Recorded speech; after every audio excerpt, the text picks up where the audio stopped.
Katatapos lang po natin magtanim nitong palay. July 25 po ito tinanim. July 26 na po ngayon. At atin na po siyang pinapa-sprayan ng machete para kahit papaano ay mabawasan yung mga buto na nagkalat sa ating taniman.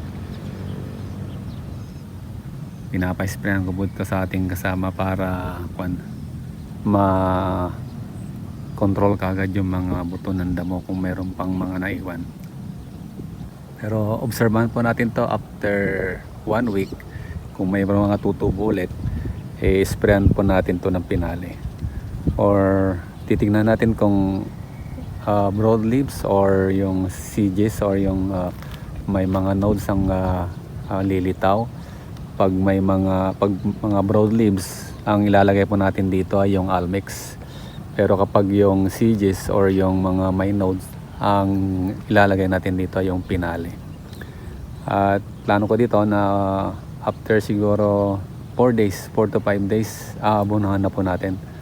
Kasi sasamantalain natin na katatapos lang ng bagyo, na basa pa ito at ma-absorb pa niya yung abono. Hello! Welcome to Tech Pop-Up, the smart learner channel. We educate intelligent farmers and provide effective solutions to your problems. Gumagamit po ba kayo ng maraming inorganic fertilizer? Acidic din po ba ang inyong lupain? Mabagal bang lumaki ang inyong mga halaman? Panahon na po para pagandahin at pababain yung paggamit ng inorganic fertilizer. Kayo po na nag-organic, pwede po ninyong gamitin ito. Kayo po na natatakot sa mga insecticide, natatakot sa mga iba't iba pang mga chemical na inilalagay sa halaman, pwede po sa inyo ito. Tayo po ay gumagamit ng probiotics o itong lactobacillus lactic acid. Ito po ay nagpapaganda o binabalik niya yung ganda ng lupa. Binubulok po niya ng madalas o mabilis yung mga pwedeng bulukin sa lupa kagaya ng mga dahon, yung mga rice straw. Pinapabilis po nito ang pagbubulok. At ang ginagawa po niya ay yung mga binubulok po ay ginagawa po niyang amino acid, na yung amino acid ay nagtataglay ng nitrogen, at ang nitrogen ay nagpapaganda sa ating halaman para ito'y mabilis lumaki at magaganda, malalaki po ang bunga. So subukan po ninyo itong ating probiotics, itong ating 3K fertilizer, at para gumanda ang inyong halaman at maibalik yung dating matabang lupa. So tingnan niyo po yung ating yung ating katatanim pa lang. Yan, 1 day after ito maitanim, sunod-sunod yung talagang walang tigil yung ulan, at may mga konting tubig pa ito. Sa mga mag-spray ng pamatay damo, siguraduhin po ninyo na may mga tubig kagaya ng ganito, para yung pamatay damo ay maging effective. Kung dry po yung ating sprayhan na palayan, hindi po siya magiging effective. Saka yung sinasabi nila na mag-spray tayo ng pamatay damo kapag wala ng hamog, mas maganda po na early in the morning tayo mag-spray, yung basa talaga, para effective yung ating pamatay damo. Ito, wala pang 1 week, talagang titirahin na natin to ng abono. Eksaktong 1 month po itong punla nung ating itinanim. Nakalimutan ko na kung ano yung ito. Bigay ito ng DA. So hindi ko sinayang, ipinunla ko at tinanim para masubukan kung ano yung mga performance ng mga binhi ng mga bago ngayon. Doon sa bandaron natin nilagay yung SL19 doon sa bandaron, at na-sprayan na rin yun ng pamatay damo, at abono natin kagad para makita natin kung ano yung performance ng ating mga bagong binhi, mga bagong punla na sa makabagong panahon. Makabagong panahon kasi hindi nakagaya na dati na sunod-sunod yung ulan na talagang naalagaan siya na sa tubig. Ngayon ito ang ginawa ko lang, na malalapit yung pilapil para sa pagpapatubig, madali siyang patubigan. Kasi hindi natin sigurado yung unpredicted kasi yung ating panahon ngayon. Minsan mahaba yung tag-araw or yung sikat ng araw na talagang kumisan 1 week na hindi umuulan. Pag 1 week na hindi umuulan, talagang kailangan patubigan itong ating palay dahil ang buhay ng ating palay, kailangan po niya ng tubig para aanit po tayo. Dito siguro gumastos na ako dito ng sabihin natin na kulang-kulang mga na ito. Mahigit 20,000 itong kulang-kulang mga 3/4 or wala pang mahigit to kalahating hektarya. Sabihin natin 3/4. Pero kulang yung naka-ready na po yung ating Viking Blue at saka yung ating winner na ilalagay natin dito. So sisiguraduhin ko na tama yung nutrients at siyempre yung ating 3K para gumanda yung lupa. Napakaraming ito bulati ng ating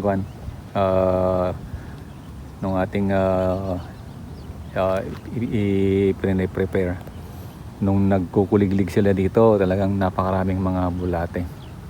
So 3K lalagay natin dito, tapos yung chelated calcium at anaa para matibay yung ating mga punla.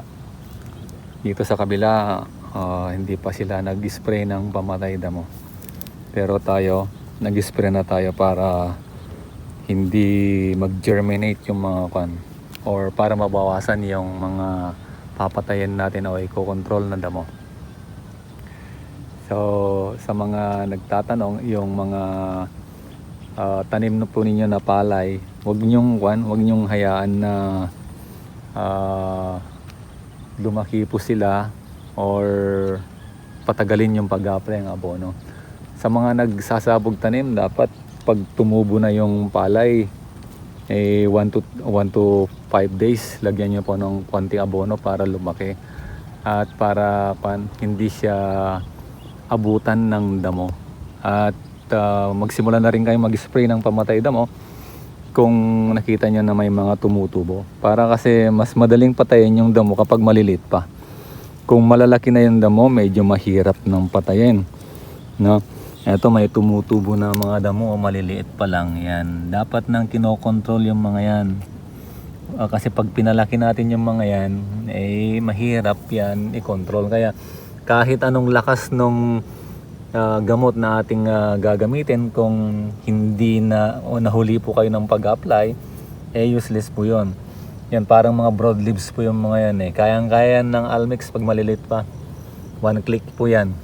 Huwag nyo lang pabutin na ganito. Ito kaya pa rin ng Almex yan. Pero yan mga yan, kayang-kaya po yung malilit na yan. Sa atin wala pa. Kasi katatanim pa lang nito kahapon. Kaya nag-spray po na tayo ng machete kagad para makontrol yung mga damo o yung buto na tutubo po dito. Yan po yung mga tamang management ng pag-aalaga ng palay. So tingnan nyo ulit yung ating mga video, baka makakuha po kayo ng mga karagdagang kalaman para maalagaan ng inyong palay. So dito kapag highland, ito walang irrigation, walang patubig, umasa po tayo sa deep well. Ginawa natin yung pilapil niya malalapit lang para madali itong patubigan. Itong kabila medyo malalayo yung kanyang pilapil Ang tendency kasi pag ganito, pag halimbawa ito malayo yung kanyang pilapil, puno na po dito, halos mag-overflow na yan, hindi pa nakakarating doon sa susunod na pilapil na yon, or marami pang hindi napapatubigan yan. So ang gagawin mo dyan, pupunuin mo yan, siyempre magkakaroon siya ng mga excess water. Samantalang itong sa atin malalapit lang, so yung oras na gugugulin sa pagpapatubig ay konti lang. So yun yung purpose kung bakit natin nilapit yung mga pilapil, para madali siyang patubigan. Mas mabilis po siyang patubigan pag malalapit yung kanyang pilapil, dahil mapupuno po siya kagad. So yun na ilang mga karagdagang kalaman na nais kong ihatid po sa inyo sa pag-spray po dapat huwag niyong hintayin na lumaki yung damo. Ito wala pang damo, lagyan na natin ng machete. Pag tutubo ulit yan, titingnan natin kung ano yung tutubo. Lalagyan natin ng either Almex or yung Pinale. Tapos ito, abono natin kagad para poporma kagad yung ating yung ating palay. Kasi pag lumaki yung palay, medyo na paralyze yung damo, lalaki yan, masisiliwan yung damo, di na lalaki yung damo. Ganun na lang siya kasi nasaktan siya ng ating nilagay na pamatay damo. Yan. At pag-aabono, dapat ito, huwag kayong huwag kayong lalampas sa 65 days. Kung ang pagbibilang po natin, umpisa nung ito ay maipunla. Kapag direct seeding siya, dapat sa direct seeding 5 to 6 days na abonohan na. Tapos ang huling abono niyan 60 days. Kasi doon na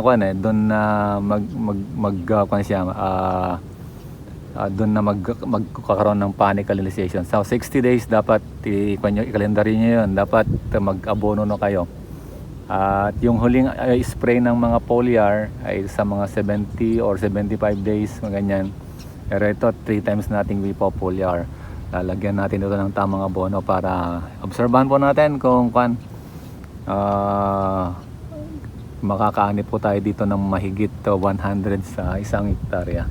So eto, dahil medyo maluwang siya, siguro mga nasa 6,000 mahigit ito na square meter.